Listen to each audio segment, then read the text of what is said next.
Good afternoon, our viewers at Humanist TV Africa.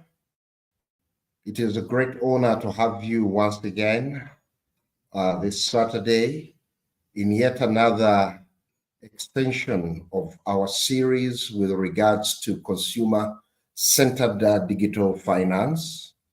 I would like to thank all the colleagues that are at Humanist TV Africa, wherever you are, thanking Dennis Bongole, who is our producer, thanking colleagues that are in UK, who are in Nairobi, Kenya, wherever they are in South Africa, Zimbabwe, Sierra Leone, Nigeria, Ghana, wherever the franchise of Humanist TV Africa you are, we are greatly honored to have you. Like you know that Humanist TV is a civil society organization. As Consent, we are honored to partner with them to come and add a building block on your life so that you live a quality life as consumers. So today, colleagues, we have been running this series of Fair Digital Finance, and the past 2 weeks, we have been moving up and down around town halls with different partners like the Uganda Communications Commission.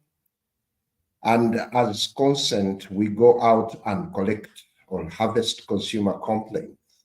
We did harvest consumer complaints in the 2 areas we went to and did town halls.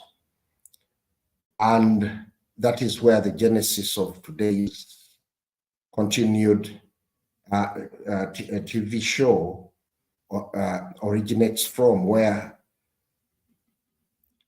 translating it from a local language, they say digital finance is becoming a societal cancer. So that is why we're saying that and continuously say that we need a consumer-centered vision in the digital finance ecosystem. So reaching out to society, that's how the digital finance is that's when they revealed is becoming a cancer to them, given a number of aspects, as we'll be sharing, and we have addressed them in all our previous series. So colleagues, today's series, I am going to run them alone. I don't have a host, but I'll be the host and I'll be the guest and I'll be everything with Bongole Dennis, my producer. So colleagues, I would like to go and do a recap by saying consumers, we are the largest socioeconomic grouping, and we make decisions that drive businesses. That's where people invest to understand consumer behavior. So as consumers, we play a major role in making businesses grow, in playing our role to make businesses better, and also to act and consume responsibly, and also drive programs of responsible production. Having said all that, I would like to also lead us back into all the earlier series that we have had. You'll appreciate that since January, we started with a different series, looking at food safety, fraud, aflatoxin, looking at the consumer awareness aspects, going into agroecology. But now we are looking at something that is facilitating our lives in digital finance. With the revolution in technology, finances are no longer having hard cash, but we are using digital finance where we do not need to have our monies in cash, but we have them digitally or electronically. We have appreciated that digital finance has got a great potential benefit for us consumers, for businesses, for countries. It is accessible, it is cheap, it is convenient, and also it brings in inclusivity. But we have also looked at its risks, and that's how, through the consumer movement, Consumers International, with its members, are coming up after consulting the members and members in the respective countries, consulting consumers, came up with the consumer-centered vision of digital finance, building fair digital finance initiatives. And some of the aspects that we are sharing originate from global consumers who are raising aspects, which kind of consumer services they would like to have with regards to digital finance. So having gone through all those series, today we are continuing looking at the benefits, but how to realize those benefits. Digital finance must be consumer-centered, focusing and viewing to benefit the consumers, the 7-point-something billion globally, to make sure that they benefit, they build, and they get fair digital financial services. So having told you all that, I would like now to go to why are the two communities, societies that we went to are saying digital finance is becoming a cancer to them. One, these are scams, the frauds that they are experiencing. Fraudsters, the unscrupulous, stealing from them the little money. They have taken on the benefits of digital finance, but taking them on, they end up being fleeced of their money by the unscrupulous. The other aspect of personal data abuse. And the other is the indebtedness that is coming in with it. They find that that is not making their lives comfortable. Then the other is that when they report about the abuse, there is ineffectiveness, there is lack of enforcement.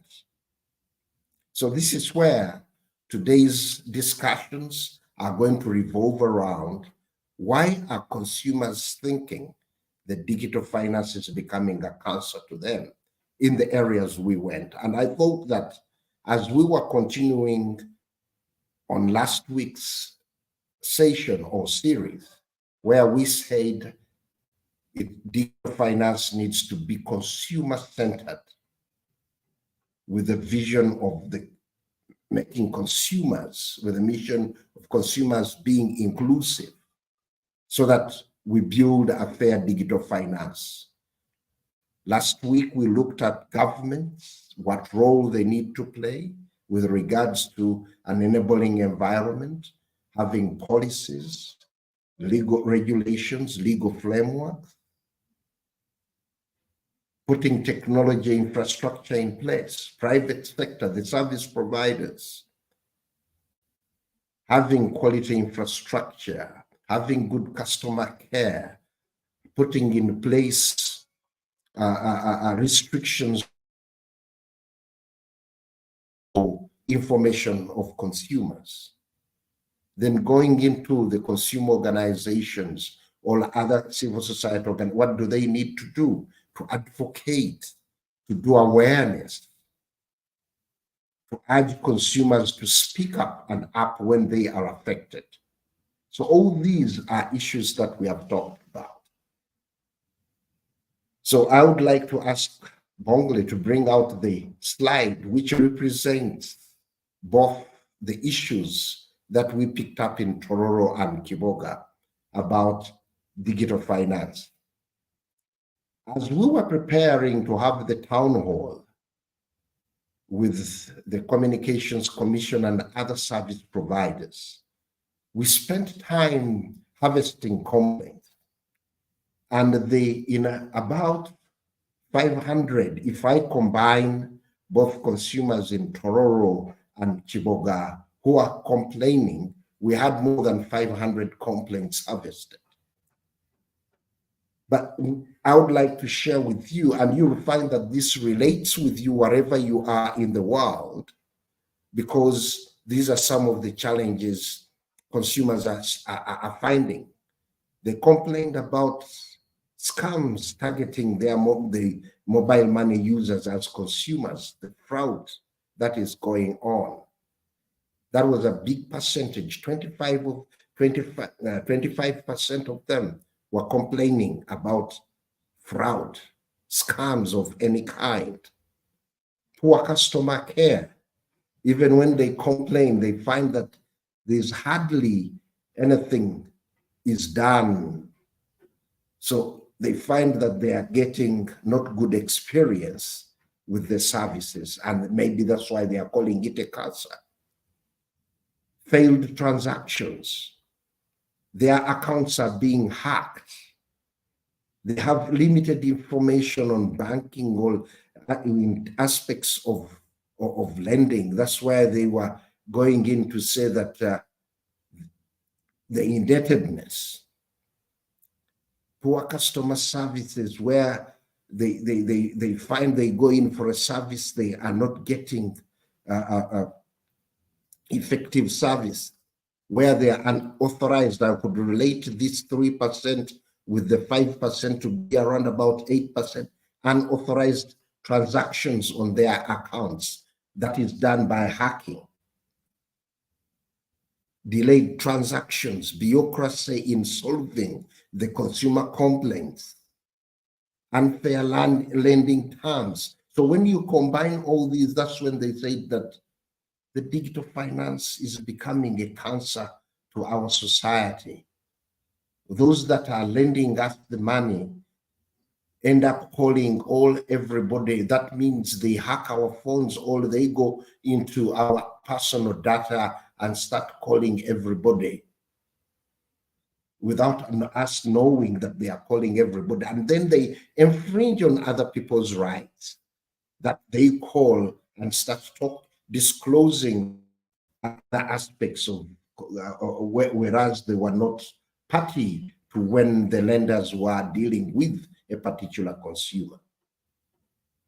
So when you look at all these complaints, they come into the aspects of mobile money scams, issues to do with customer care. When somebody has got a challenge, a consumer has a challenge, he or she wants redress and goes in there, they cannot be addressed.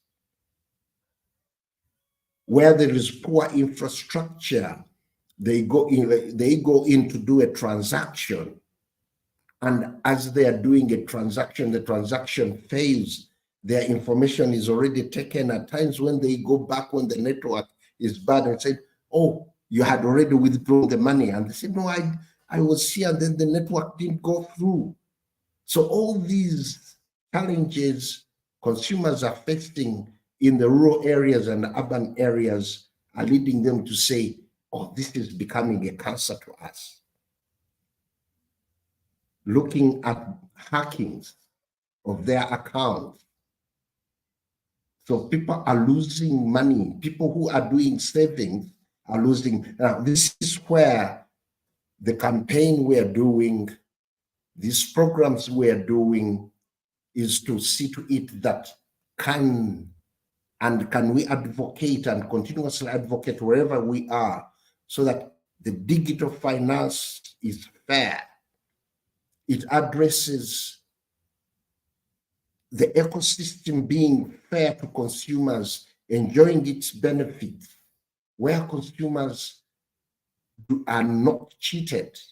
So that's where we need to see to it that the consumer-centered approach, the consumer-best approach, government plays its role.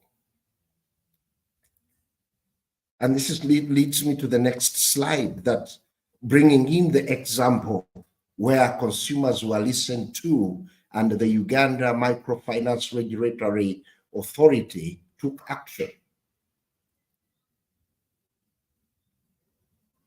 When consumers complained, they had to come up and make a public announcement in the national newspaper and on all the social media platforms to inform us as consumers. And as an example why I'm bringing this in, it stipulates very well. And like earlier, we said that we have got laws, regulations in our respective countries. Unfortunately, all these aspects that the laws need to address continuously happen. But what I would need to commend the country that has come up in Uganda, giving some of just 59%, sorry, not percent, just raising 59 of the illegal online lending companies using different apps with all sorts of names, but they are supposed to be registered. You'll find that the law they are using is as old as in 2016. Now it is being enforced. It has elements of consumer protection. This is where I commend the Uganda government for having put facilities, investing in coming up with the laws, and then putting authorities in place to make sure that they enforce. But now the issue would be which are that are officially registered with the regulatory authority. Which ones are those? This is the tier 4 is a lower section of the financial services, which looks at microfinance and money lenders. They have guidelines, but then there are those that are beyond, that are supervised by the central bank, also have got applications online, looking at banks, looking at different financing institutions. So this is where it is very important, if I'm like using the Ugandan example, that consumers, wherever you are, you need to, with the different players, let's say consumer organizations, civil society organizations, you need to speak up to make sure that these laws are invoked and they are enforced. And also, when we are told to be aware, consumers and consumer organizations, we need to speak up and advise other consumer organizations. If this is in the way we will benefit from the digital finance and the fair digital finance we are aspiring for will be realized and built when we share this kind of information. If I would use this kind, we'll stick on this slide for a while and we go through how best it is informing us the authority that the Uganda Microfinance Regulatory Authority has. It was established to manage the tier 4 microfinance institutions and money lenders through an act that is coming, which is 8 years old. But you will find that the scams have been going on, but due to lack of awareness, due to lack of knowledge about the authority, but with given the consumer awareness and speaking up, now the authority takes action. Talking of unscrupulous entities. When I wouldn't like to read conmen, because you'll find that, well, it is what is commonly used, but there might be even women involved in it. So that's why I'm going to use the unscrupulous entities or individuals who are there scheming to defraud consumers. And even if they are not defrauding consumers, but they are lending consumers on conditions that are, in fact, they are breaking the national laws, because doing any business and start lending, you have to follow the act. And then you have to follow the digital lending guidelines of 2024. The guidelines have been put in place so that they make digital finance fair. So this liberation shows that these 59 and others that are not mentioned here, that are not registered, are doing unscrupulous business, cheating, or even abusing. Brian last week mentioned how it is happening in Kenya, and even here in Uganda, it is the same, where they call the relatives and say, Chimera borrowed from us and he has delayed to pay. You need to tell him or her to pay up all, and they would call any of my relatives or friends a guarantor.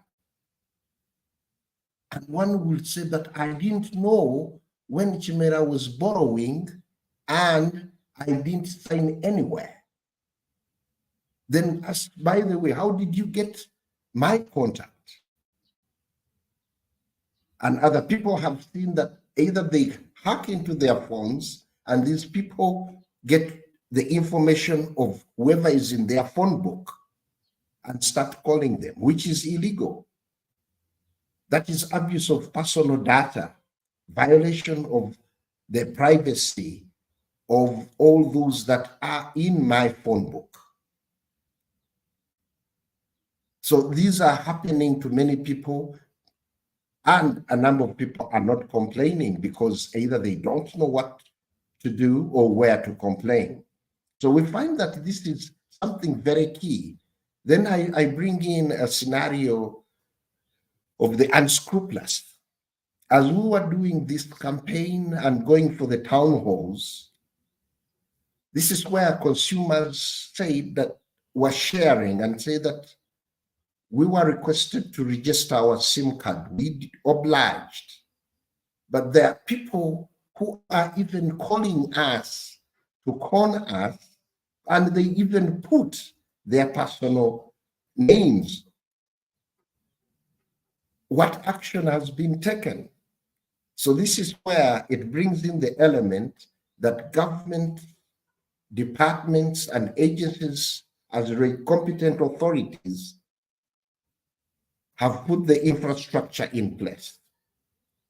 But when consumers complain, to get those that own these SIM cards and whose names and telephone numbers they have shared and appear on, these people continuously call them, and that's when the consumers say, we are frustrated. The digital finance, mobile money is becoming a cancer to us because our privacy is infringed when we report actions, when we speak up, we don't know where to go at times. And when we go, nothing is done. So it's against this background that we continuously thank the Humanist TV Africa for giving us this opportunity as a consumer advocacy organization that wishes to see better businesses serving consumers, to continuously advocate not only to consumers in Uganda, but to consumers on the continent and globally. Like a colleague who is watching in from Abuja, Nigeria, you will find They still have certain challenges like we are experiencing here. And I'd like to thank you for joining in. When you get the message, pass it on. Let's advocate for government to put in place where the laws, the regulations, the institutions exist.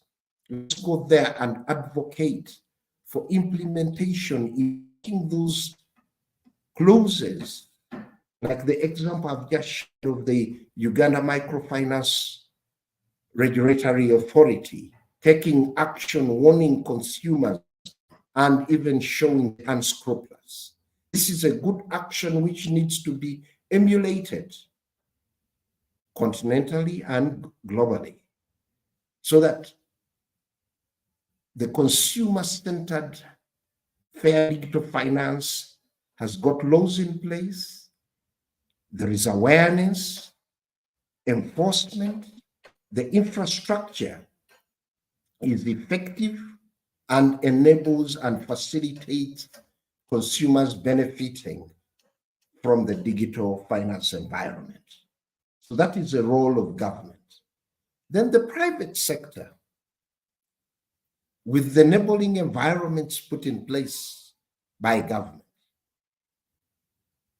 there is need to do better business.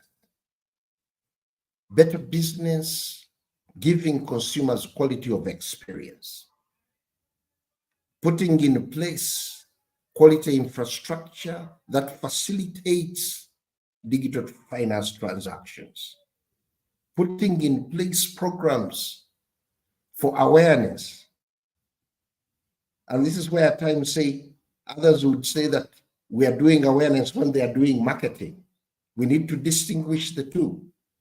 Awareness would be telling people how to safeguard themselves, how to use the services judiciously. And after them knowing, then you can say, you can use this product or you can have this product. You do the awareness and then you do the marketing. Then strictly protecting the data of consumers, the personal data of consumers. In Uganda, like I've always said, we are honored to have the Personal Data Protection Office under NITA-U, the national, under NITA-U Uganda, where there are regulations, like at Constant, we do collect data. We are registered with the Personal Data Protection Office. We follow the regulations. The data we collect, how do we manage it? How do we store it? And we have to do reports. So the office encourages us to make reports, and we do make reports. So the private sector too need to have systems that protect the personal data of the different consumers that share with you the data. Joining hands, partnering with government, civil society, and consumers to do awareness, to sensitize the consumers on how they need to protect themselves against the unscrupulous. Those are very important things that need to be centered and that will help the sector to grow. Let me go to the other category that needs to play a major role to make sure that we build a fair digital finance environment or eco-environment, ecosystem. These are consumer organizations, civil society organizations, academia, the media need to join in, partner, and roll out awareness, raise the voices of consumers where they are affected. Speak out and make sure that you advocate so that the laws, the regulations that are in place are utilized, they are used, they are enforced to safeguard the consumers.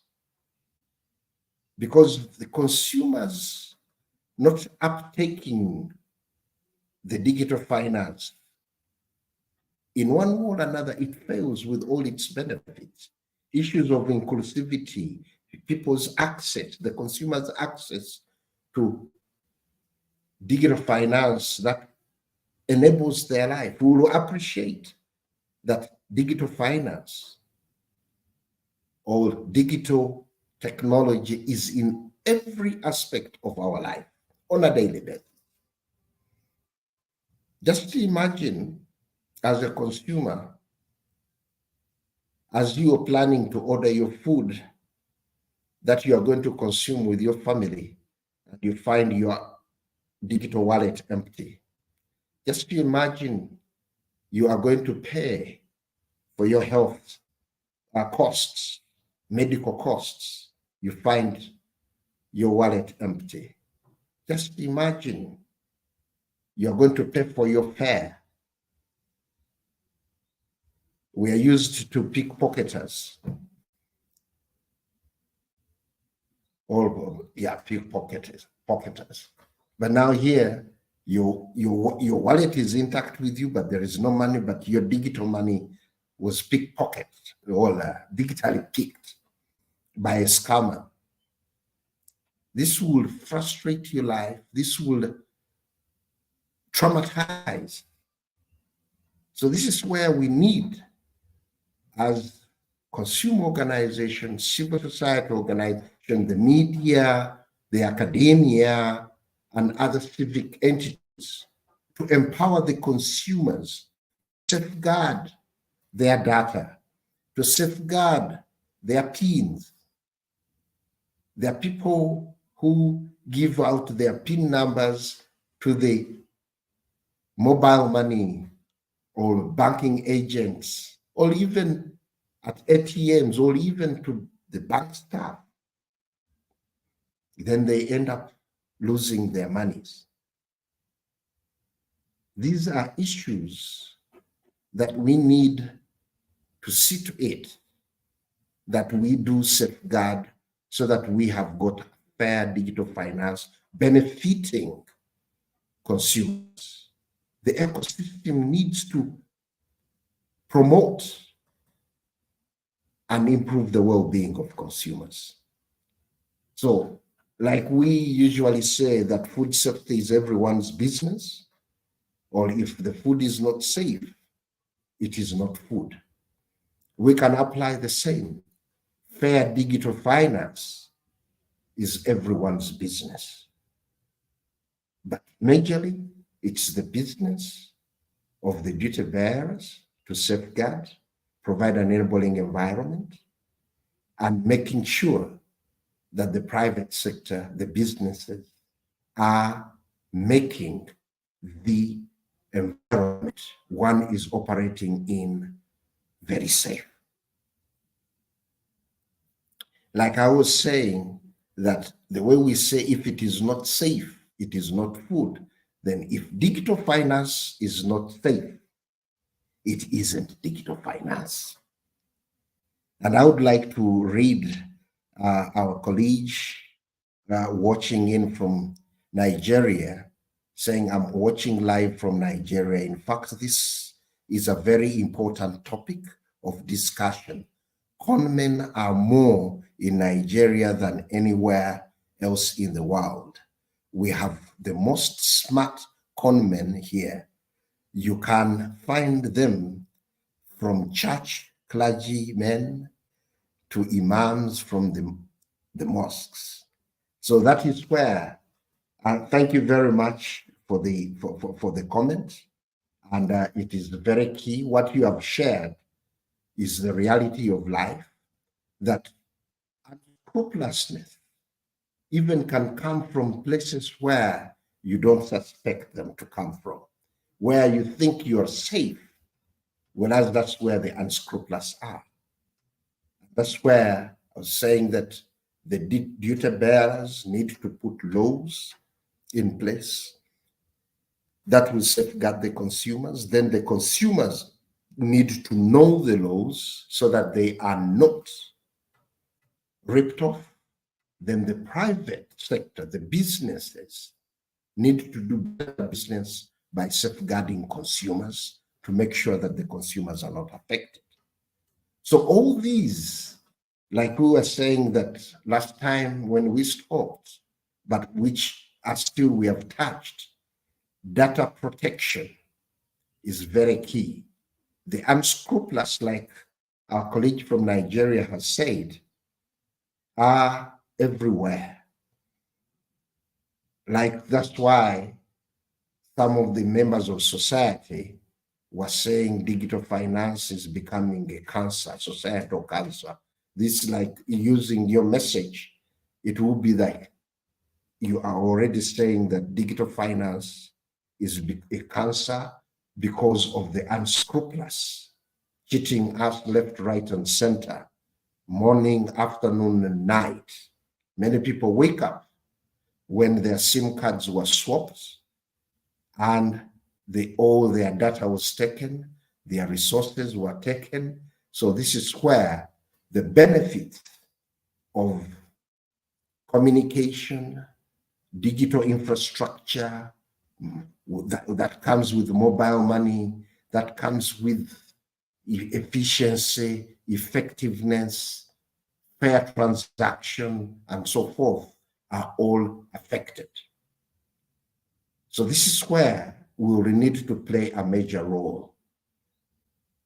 If I was to invert the pyramid, because if I start from top, the duty bearers, that is the executive policymakers, coming private sector is bigger than the duty bearers on top.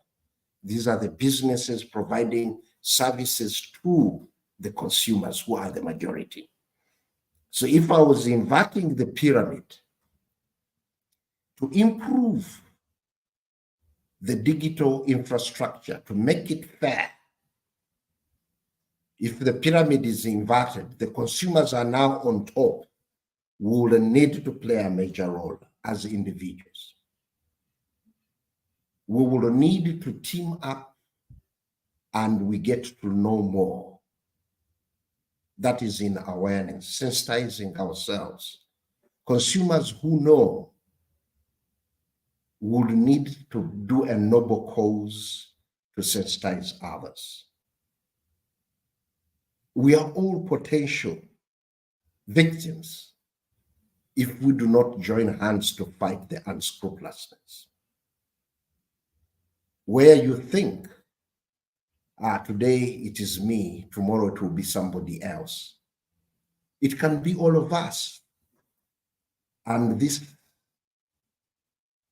digital facility, we lose out on it. We fail to benefit from it. So as consumer advocates, we need to team up with other civil society organizations, the media, the academia, to sensitize the billions in our respective countries, or the millions. Parents need to play a role. Academia, you are an institution, you are institutions, or academia, institutions of learning. You assemble thousands and thousands and millions. And we need to tap on the young consumers. We need to get them responsible. We need to safeguard them because they are the biggest in the population demographic. If we do not safeguard them, the unscrupulous might recruit them. And you will find that the scrupulous are losing out, consumers are fed up. So the majority as consumers, we need to join our consumer organization. We need to join the academia, other civil society organizations, move and tell the private sector, following the inverted pyramid, these are the services we need. These services need to be fair. the services, the customer care needs to address our consumer needs. Because those who cheat from us at times access data from the data holders. If data is not safeguarded, where consumers are asked, how do they know our names? How do they know where I stay? How do they know whom I contact? Maybe those who keep our data do not safeguard it well, then the unscrupulous get it. One thing that I don't know if I've shared it here, there is a time we were doing a town hall and I was talking about the unscrupulous. A few minutes just after talking about, because some of the awareness materials I had given out had got my contacts in case people had consumer complaints. And one of the con people called me and said that I'm calling from the regulatory authority, that is UCC, that your SIM card isn't registered. Then I just laughed. Now you are trying to do what I've been teaching people not to fall victim to. So that is how daring the unscrupulous are. And that's how the consumers, we need to ask the private sector, the service providers, to safeguard our data. If I wasn't knowledgeable enough, I would have lost out all I would have panicked. But because I've been in the process of getting to know and doing awareness, that's how I got to know that that person was unscrupulous. Because UCC, or the Uganda Communications Commission, doesn't work beyond 5 o'clock. The other one called me on Sunday and they said, no, on Sunday, you very well know I was doing my morning exercises and it had just clocked 8. And I told the unscrupulous guy, you very well know that government departments don't work on Sunday apart from immigration, police, the security agencies, and others. But the communication one doesn't even open up as early as this during working days. So it is 8 in the morning and you're calling me to tell me that my SIM card isn't registered. You are a con person. Then switched off and abused me and switched off. So this is where I was saying that our data needs to be protected by those who receive it. So consumers, after we have informed the service providers, we need to advocate. We need to speak up louder so that the inverted pyramid now at the bottom now is government or the executive as duty bearers, ministries, departments, and agencies. Now, they are bearing the weight. They are at the bottom of the inverted pyramid. They need to make sure that the laws, regulations are in place, institutions to enforce them are in place, and then they enforce the laws to protect all the above, to make sure that there are laws enabling environment for the service provider to offer better good services, securing the data to the majority, the consumers on top, to make sure the quality infrastructure is in place. So this that I've been sharing, all I'm sharing is all about a consumer-centered fair digital finance. Once consumers receive fair, in fairness, that means it is accessible, it is safe, it is inclusive, it is transparent, and it is secure, then the consumers will have trust and confidence. Through word of mouth, they will tell the other, this service is very good. Then they will join in. Then the economies will also grow. The infrastructure will be effective. Like I always say, that consumer protection is a fundamental element in saying to it that there is a healthy market, as in business, and there is a healthy economy, as in a national economy. Once consumers are not protected, then the economy is weak, businesses are weak, because consumers don't have trust. Consumers will not have savings. What they will have saved was stolen by the unscrupulous, a few individuals. But with the big consumer saving, with effective, strong, safe infrastructure, well-enforced laws, consumers will be having trust, they will be in position to save their money, which savings will facilitate the economy. But if they are not saving, they are not productive, whatever they are saving in their sack or the saving cooperatives is stolen. The unscrupulous run away with it. The laws can't trace them. Then a poor, unproductive consumer makes the economy a liability. All. So let's, as we advocate in building a consumer-centered, fair digital finance, it is very key that the consumers play their role, the service providers play their role, the duty bearers, as in ministries, departments, and agencies, make sure the policies are in place, the regulations are in place, the institutions, frameworks are effective, the enabling and quality infrastructure. So today I have given you first-hand examples that we have in our countries, all in our country, where a regulatory authority effected consumer protection guidelines, the frameworks that is in place to safeguard consumers.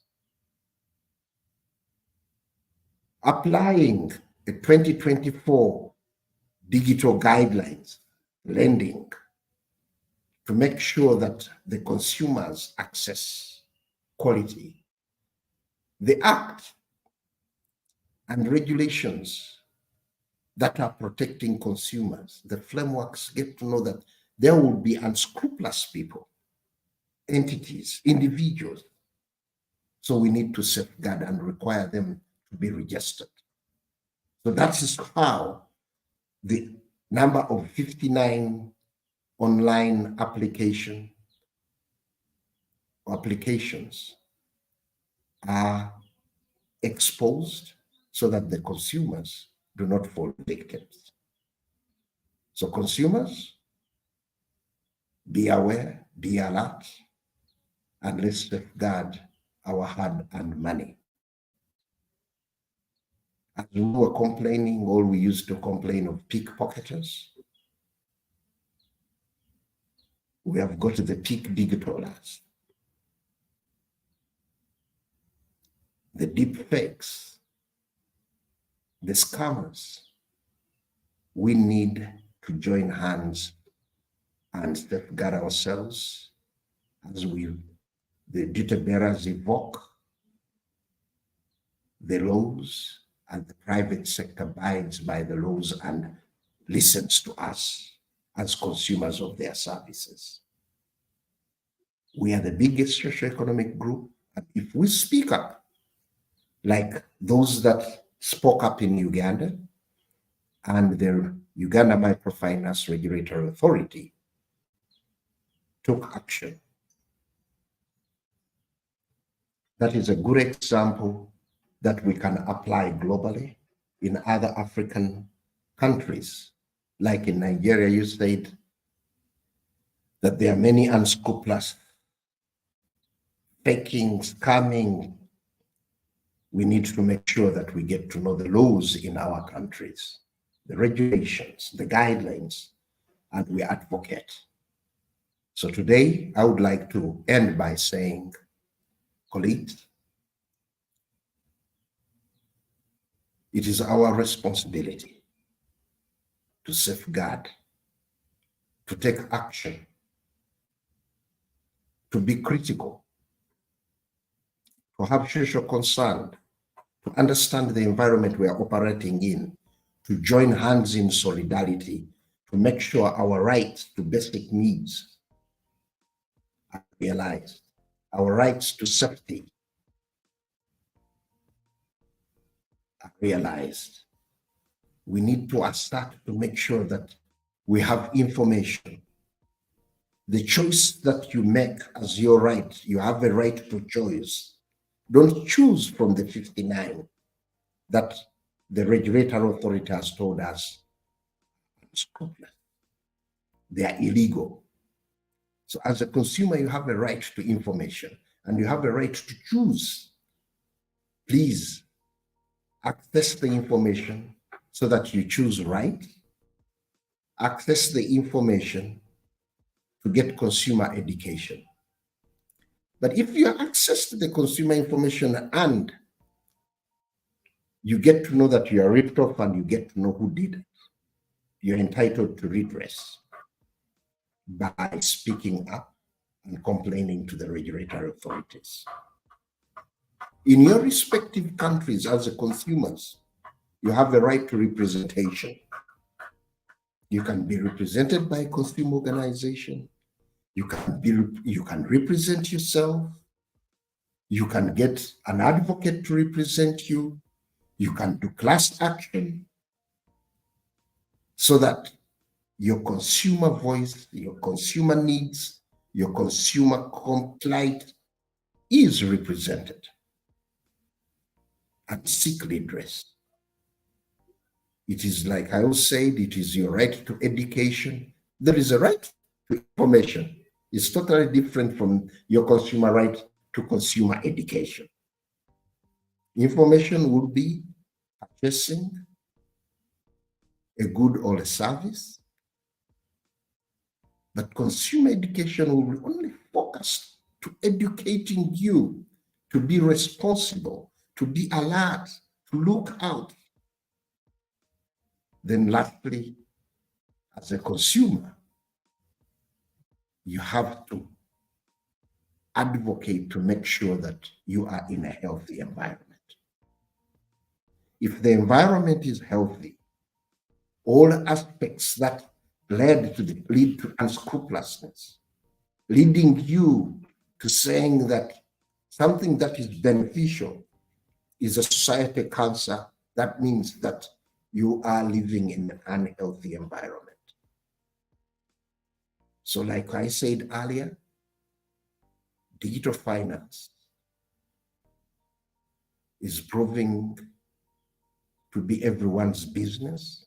And let's make sure that we play our role to make it fair, sustainable, inclusive, beneficial, and improving our lives.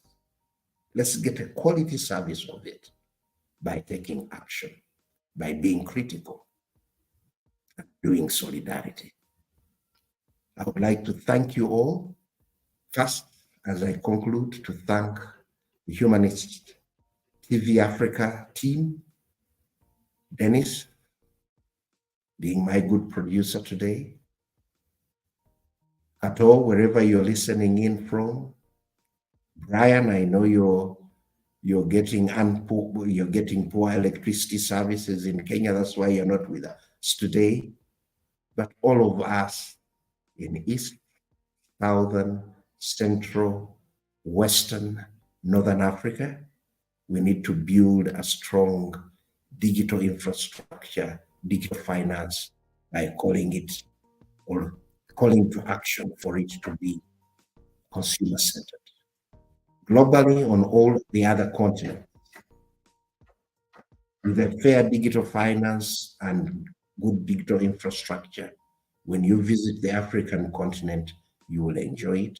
And when you also campaign wherever you are outside the African continent, when we visit, we will also enjoy.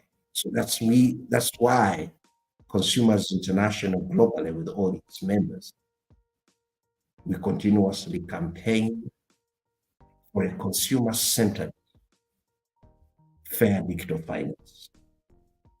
It's accelerated, it's advocate in our respective countries. So I look forward to being with you and keep on resharing, bringing in all colleagues so that they get to know and we continue the campaign. All those that have made comments from Nigeria, thank you very much. Take on the word, pass it on, light it, let it be like a holy fire that will make others know, and they will also be strong advocates. So thank you very much, and I look forward to seeing you next Saturday. I wish you all the best the remaining of this weekend, and I wish you a new good month of September. Still, we'll be joining in for another fair digital finance system. All the best. Thank you.